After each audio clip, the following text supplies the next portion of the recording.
Okay, soalan 7, paper 1, 2022. Jadual menunjukkan sektor AOB dan sektor COD. Alright, so you can see here, bila baca soalan ni, make sure you know which one is the sector AOB, sector COB, dan tengok yang mana pusat. It's very important. And always remember, when you want to see at the sector AOB, sudut yang kita kena ambil adalah sudut pada pusat. So you must clear which one is the pusat, everything lah. Okay, now sector AOB. This is the AOB, alright. Okay, this is the sector lah. Nanti kalau apa-apa, kita kena ambil sudut ini sahaja. Alright, and then COD. Okay, kalau sector COD is over here, and this one is the pusat lah. Dengan pusat O. Okay, jari bulatan dan jari sektor COD masing-masing adalah HCM dan KCM. Jadi mana H, mana K. Alright, so better we write on the diagram lah. Okay. And COD ialah HCM. So COD is the H, that means here is H. Okay. And COD masing-masing adalah H dan K. Ada minit lah. Jari bulatan dan jari sektor COD. Jari bulatan is H. Okay. So that means what I write here is wrong. Okay. So make sure you read the question carefully lah. So alright. So yang H ni adalah jari bulatan which is here. Okay. Sini sampai sini. Itu H dia lah. And then yang sector COD is K. COD is K. That means here is K. Is K lah. Alright, jari kan. Okay. Panjang lengkuk CB dan panjang lengkuk PD adalah sama. CP lengkuk ni and DP is here. Sama. So I put the simbol yang sama tu lah. Alright, next. Diberi bahawa perimeter sektor minor AOB ialah 15.235. Sektor minor AOB. So sector minor AOB is here. AOB, this one. So there's a perimeter lah, perimeter dia, which means AO plus OB plus lengkuk AB is equals to 15.235 cm. Okay, itu yang kita faham lah kat sini daripada info yang diberi. Dan luas kawasan berlorek ialah ini. Luas kawasan berlorek yang inilah. Okay, ini kawasan berlorek dia 8.376 cm square. Okay, next, guna pi 3.142. Bila soalan dah bagi tahu pi 3.142, you have to use that. Okay. Nyatakan COD, sudut COD dalam sebutan pi. So COD, which is here.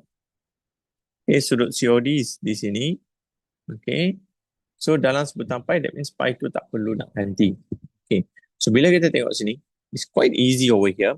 Sebab 240 dia dah bagi. And then yang balance tu yang kita nak cari. So sudut COD, okay. Of course, satu pusingan penuh 360. So 360, okay, divide minus with 240 lah. So you will have 120 degree.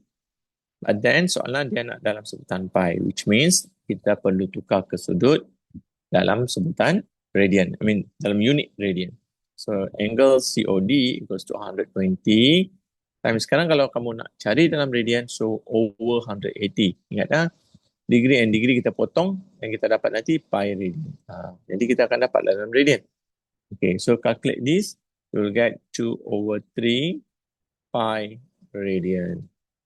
Okay, so pi itu tak perlu gantilah sebab soalan ini memang dia sebutan pi. Okay, so B seterusnya, hitung nilai H dan nilai K pada integer terhampir. Okay, apa maksud integer terhampir? Integer means yang nombor bulat boleh positif, negatif. Meaning to say dia tak boleh perpuluhan, dia tak boleh pecahan. That's what we mean by integer lah. Okay, now we focus on the diagram because semua info kita dah tulis kat diagram. Okay, so senang kita buat kat sini lah. Alright, let me erase this so that I need the space to answer. Okay, yang kita tahu yang sudut sini adalah 120 darjah ataupun 2/3 pi radian.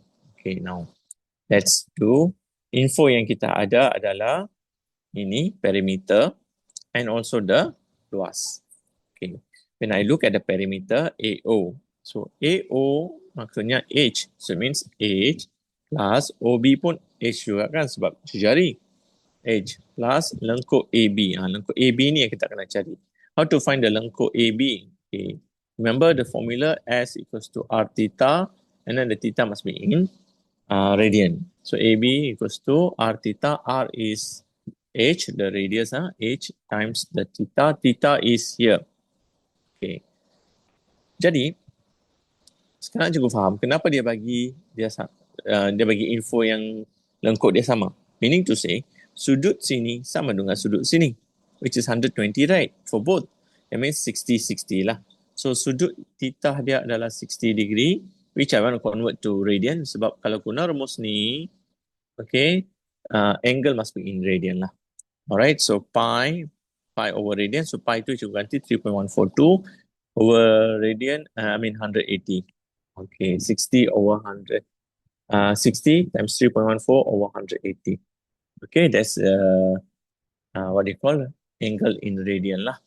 Okay, so you can calculate and put there, ataupun boleh je tulis ni, all this I substitute here lah, ataupun kamu calculate then you substitute, up to you. Okay, then you times with H. So bila times with H, I got it here 1.0473H. Okay, jadi maksudnya H tambah 1.0473H is equals to 15.235. Okay, once you got it like this, ni H, ni pun H, ni pun H. That means we can solve to find the H. So bila ini tambah, sebab unknown yang sama. So tambah, you get 3.0473H equals to 15.235. So H equals to 4.99950 lah. But then ingat, dia nak integer terhampir. So the integer, so the final answer is H equals to 5. Okay, done with the H. Sekarang kita fokus untuk K pula. So cikgu boleh ingat yang info satu lagi adalah berkait dengan luas.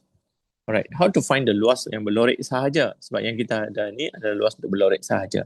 It's quite easy. What do you do? Kita boleh nampak kat sini. Ambil sektor ini, sektor yang besar ni, which is AOB, tolak dengan sektor yang kita tak nak, which is DOP. So you dapatlah luas dia 8.376 cm square. Alright. So kita buat yang ini pula. So luas sektor, remember the formula is 1/2 R square H. Okay. 1/2 J kuasa 2 H pula R square theta. Sorry, R square theta. Ataupun 1/2 J kuasa 2 theta lah. Okay, itu formula untuk luas sektor. And then once again, theta ni dalam sebutan radian. Okay. Now, how do you get AOB? Sekarang yang kita tahu H dia 5 cm. So that means the H here is 5 cm. That means the radius is 5 cm lah. Alright, so 1/2 times 5 square times 1/3 pi.